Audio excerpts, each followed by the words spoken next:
Et le moment est venu maintenant d'accueillir notre invité. Il ne s'est pas exprimé depuis plusieurs semaines. Et évidemment, au soir de ce virage, de cette nouvelle volte-face de Donald Trump, on a très envie d'entendre son sentiment. Cet invité, c'est Reza Pahlavi. Bonsoir. Bonsoir. Monsieur Reza Pahlavi, merci beaucoup d'avoir accepté notre invitation. Vous êtes, je le rappelle, le fils aîné du dernier Shah d'Iran. Vous êtes donc le prince héritier. Et à ce titre peut-être, et aussi à votre activité, vous êtes, il faut le dire, la figure de l'opposition iranienne en exil la plus identifiée. Alors, êtes-vous soulagé ce soir, ce sera ma première question, par la décision américaine de renoncer au bombardement massif qu'elle annonçait encore ces derniers jours et hier soir encore, ou est-ce que pour vous c'est une forme de renoncement ? Tout d'abord, je dois vous dire que dans cette expérience de quelques mois passés, plutôt que juger les paroles, il faut juger les actes. Et souvent, les paroles n'ont pas été exactement suivies par les actes. On disait une chose, on faisait autre chose. Et je ne peux que juger sur le résultat. Ce qui reste constant dans notre combat en tant qu'Iraniens, c'est de nous libérer de ce régime. À ce moment-là, une intervention est arrivée par conséquence de ce qui s'est passé au mois de janvier dernier, où plus de 45 000 personnes ont été tuées, massacrées par ce régime, une population sans défense. Et donc cette intervention était un élément qui a au moins commencé à égaliser un peu le terrain pour nous. C'est-à-dire, les forces de frappe du régime ont été en grande partie anéanties. Est-ce que c'est suffisant pour qu'il y ait un autre soulèvement ? Ou est-ce qu'il y a encore des éléments qui restent sur place qui continuent à frapper la population? L'enjeu pour nous, c'est de pouvoir avoir l'occasion d'avoir le dernier mouvement fait par les Iraniens pour se libérer. Mais on avoue le fait que cette intervention nous a aidé un peu, mais est-ce que ça pourrait continuer jusqu'au point où le régime ne serait plus capable de terroriser notre population? Alors, au-delà de l'enjeu régional, géopolitique, qui pour l'instant fait partie des discussions. Alors on va y venir en détail, mais pour vous, cette idée brandie par Donald Trump de bombarder des infrastructures civiles ou à double usage, les centrales électriques, les ponts, était d'une certaine manière acceptable et dans les termes qu'il a utilisés, c'est-à-dire anéantir la civilisation iranienne en particulier. Oui, encore une fois, j'aimerais être très clair sur ce sujet. Vous ne voulez pas commenter les déclarations? Non, je dis que viser les infrastructures du régime et des éléments de répression du régime sont, à mon avis, des targets fiables. Des cibles valables. Mais tout à coup, il y a la question jusqu'où on trace la ligne. Qu'est-ce qui est acceptable dans un sens de nationalisme? Aucun Iranien patriote n'aimerait voir les infrastructures de leur pays détruites. Est-ce que c'est vraiment nécessaire? Parce qu'au fait, à quoi on a à faire face? Comprenons bien le fond du problème. Nous avons affaire à un régime, dans son ADN, qui comprend le terrorisme, qui comprend le chantage, qui comprend la prise d'otages, qui comprend le massacre, qui célèbre le martyre plutôt que la vie. Nous, en tant qu'Iraniens, dans les mêmes valeurs d'humanité, de dignité, de liberté, de droits de l'homme, sont complètement dans le camp opposé à ce régime. Donc, quand on pense au fait que, pour revenir aux paroles du président américain, il y a eu un changement de régime. Quel changement de régime? Ce sont les mêmes personnes, peut-être affaiblies, mais il y a toujours la même personne qui est à la tête du Parlement, il y a les mêmes personnes qui sont dans le pouvoir judiciaire, c'est maintenant le fils de Khamenei qui le remplace. Pour nous, ce n'est pas un changement de régime d'abord. Et, deuxièmement, je dirais que pour les Iraniens et les Iraniennes, aucune solution valable ou fiable ou légitime serait le restant de ce régime. Pour nous, il faut qu'il y ait une coupure nette. Et pourquoi on dit ça? Parce que, contrairement à ce régime, c'est un Iran libre qui peut fournir au monde, pas seulement pour nous-mêmes, mais un élément de stabilité, de paix, de relations avec nos voisins, plutôt que les aventures de ce régime à travers leurs proxys, Hezbollah au Liban, Hamas dans la région. Enfin, tout ceci revient à la nature de ce régime.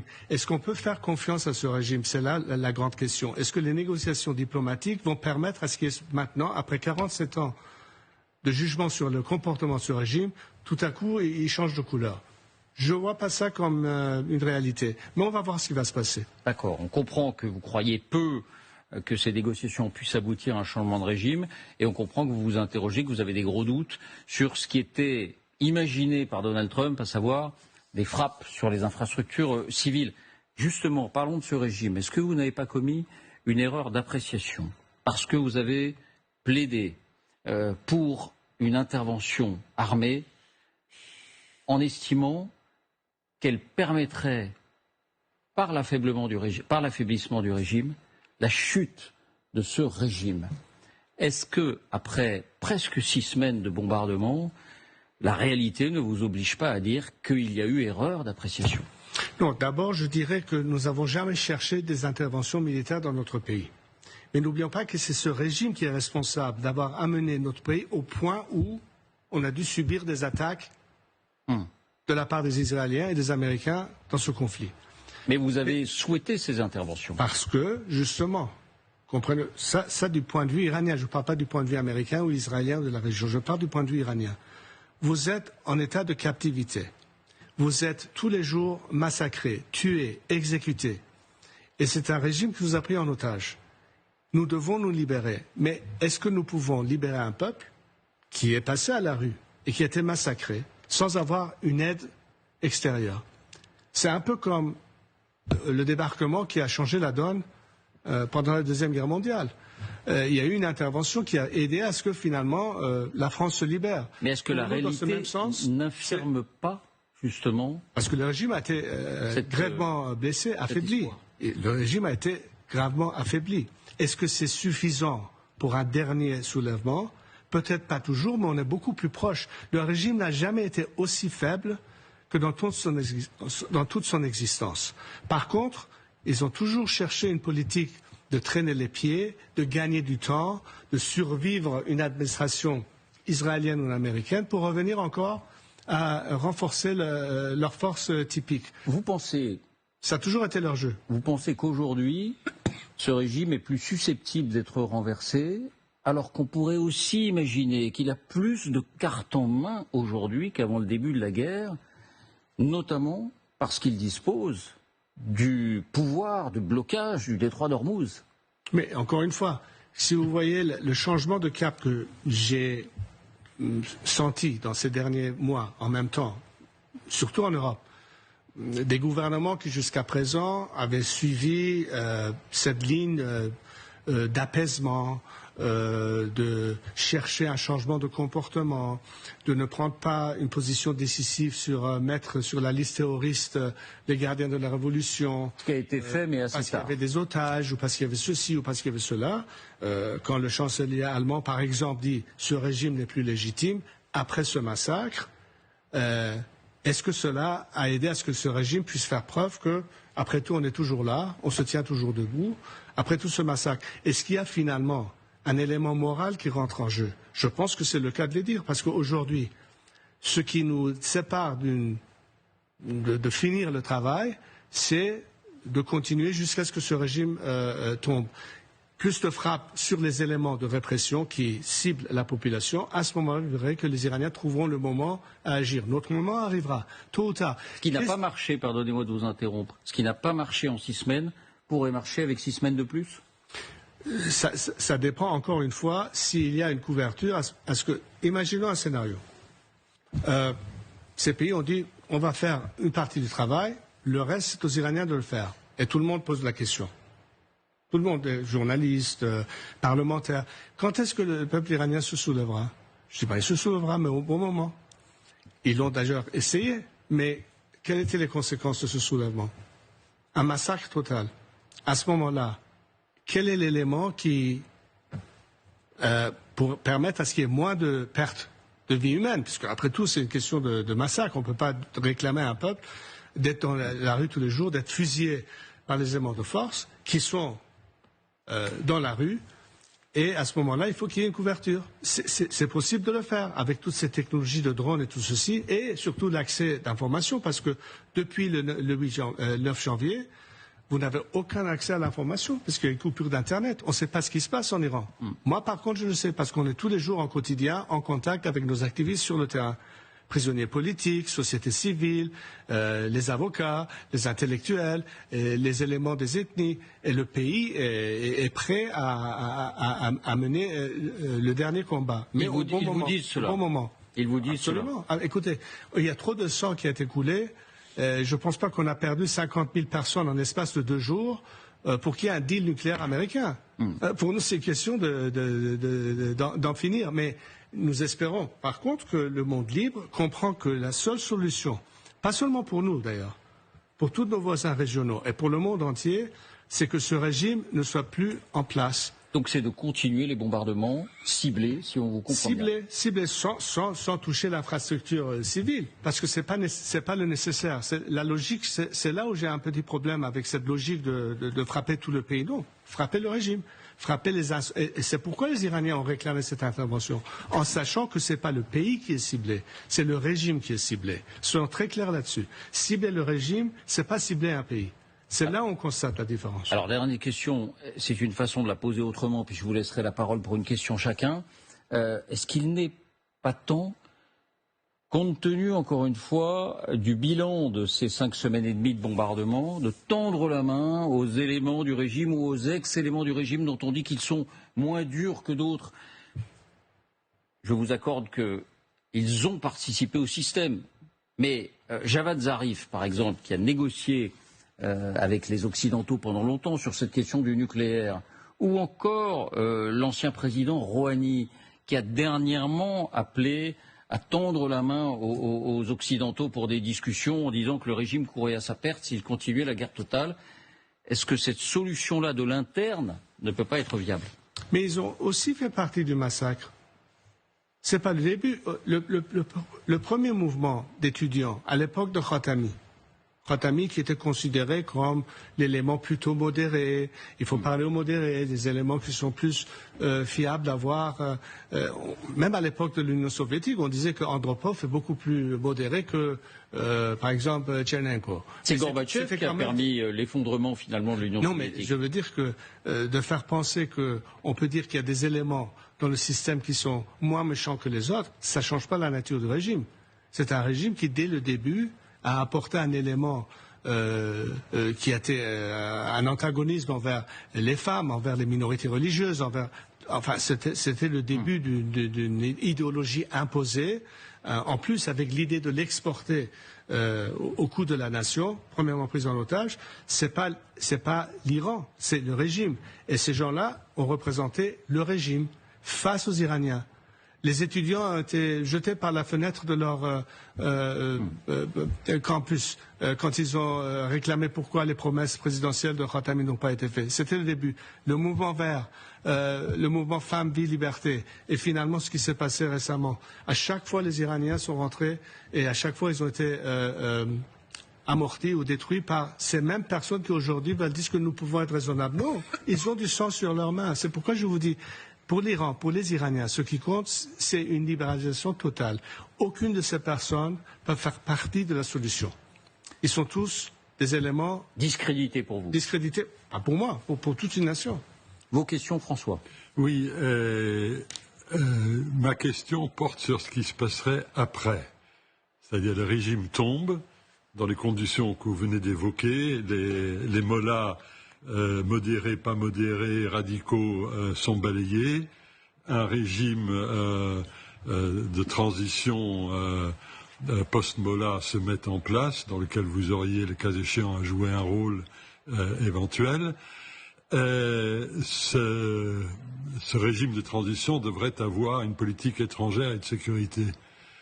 Or, il se trouve qu'hier, l'Iran des mollahs est arrivé avec un plan en 10 points, dont Trump a considéré qu'il constituait une base de discussion viable avec les États-Unis dès lors que le changement de régime a eu lieu en Iran. J'utilise ces mots, pas les miens.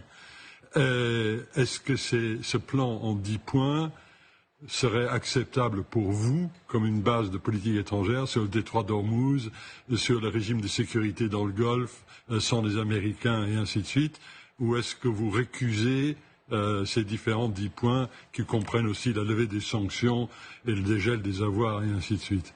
Quelles sont vos réactions là-dessus? D'abord, une démocratie laïque en Iran et la base de notre politique, aussi bien domestique qu'étrangère, dépendra de la politique menée par les gouvernements du futur. Mais en général, quel est l'intérêt national de notre pays? Avant tout, c'est des rapports amicaux avec nos voisins, de stabiliser la région. Sans cela, on n'arrivera pas à avoir vraiment une opportunité de revenir sur le parcours de progrès, au fait de bien-être de la population, des opportunités économiques, de reconstruire notre pays, plutôt qu'une dictature, cette fois-ci militaire fasciste et en même temps corrompue, mafieuse, qui a tout décidé pendant plusieurs années. Je ne pense pas que c'est les gardiens révolutionnaires qui vont faire preuve de meilleure volonté de politique étrangère vis-à-vis de l'Occident. Ce même Occident qui, d'ailleurs, ils ont toujours menacé. N'oubliez pas que la raison d'être de ce régime a été fondée sur une idéologie islamo-marxiste qui a amené ce régime en place, qui était par définition anti-occidental, comme ils disent, impérialiste, anti-économie de marché. Ça a toujours été un système extrêmement mafieux qui continue à tenir, mais à travers, encore une fois, le chantage et tout ceci. Une fois que vous avez vraiment une liberté d'expression réelle, une fois que vous avez un gouvernement qui, avant tout, songe au bien-être de la nation, plutôt que d'aller dans des aventures de guerre de proxy et vouloir effacer un pays de la carte, ou alors commencer toute une barade anti-sunnite, parce que ce Khomeini, la première chose qu'il a fait, c'est mettre en question le rôle légitime de la famille saoudienne sur les lieux saints musulmans. Enfin, tout a commencé par là.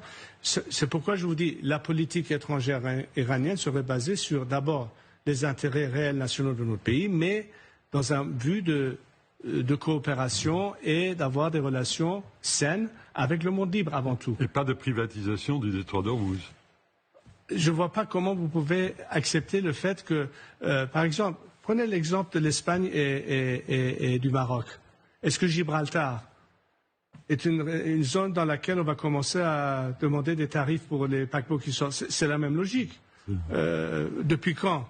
La Manche, est-ce que demain les Britanniques et les Français vont commencer à imposer des tarifs sur les navires qui traversent quand même? Où est-ce qu'on arrive? C'est ridicule cet argument. C'est seulement céder au chantage au fait. Oui, votre Altesse, bravo et merci pour votre dignité en les circonstances, déjà. Et la question c'est, quels sont vos meilleurs alliés aujourd'hui au sein de la communauté internationale? Et quelles sont vos relations au cours des derniers jours avec notamment l'administration Trump? Vous savez, les alliés, on peut en trouver partout. On peut en trouver à Caracas, on peut en trouver à Kiev, on peut en trouver à Jérusalem, on peut en trouver à Riyad, on peut en trouver à travers le monde. Pourquoi je dis ça? Parce qu'au fait, quand vous regardez le rôle de ce régime, dans son rôle de déstabilisation, d'antagonisme, de terrorisme qui se propage bien au-delà de notre région, jusqu'à l'hémisphère ouest, là on se retrouve dans un même discours. Ce qui affecte aujourd'hui l'Ukraine, on a en tant qu'Iraniens et Ukrainiens les mêmes ennemis. Donc nous avons par conséquent les mêmes intérêts communs. Et l'administration Trump? L'administration, vous savez, moi j'ai survécu quand même 7 présidents américains. Le premier président que j'ai rencontré, j'avais 12-13 ans, c'était le président Nixon.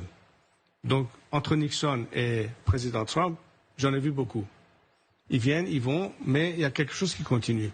On parlait de la civilisation iranienne qui a survécu des millénaires. Ce n'est pas une administration qui va décider notre avenir. Comprenez ça bien. Donc, je ne suis pas figé sur les éléments immédiats. Trump n'est pas le meilleur. À long terme. Non, mais Trump dit quelque chose puisqu'il doit satisfaire quand même son électorat. On parle du fait que il y a le tarif du pétrole, il y a les élections à moyen terme. Il n'y a rien de nouveau dans ça. Mais l'enjeu réel, c'est quoi? L'enjeu réel, surtout, moi je pense à l'Europe. Parce que l'Amérique peut très bien dire, on se retire de la région, on a notre propre pétrole, on n'en a plus besoin, mais vous restez figé dans les mêmes problèmes par conséquence d'une continuation de ce même régime. Affaibli, mais cette fois un animal blessé qui va se venger. C'est ça la grande crainte qui existe maintenant dans la région. Et c'est pourquoi je dis, la seule façon de régler le problème, là où vous avez l'occasion de le faire, Et ce type d'occasion ne se reproduise pas tous les jours. Avouons bien ça, c'est une opportunité historique pour le monde d'avoir un changement complet.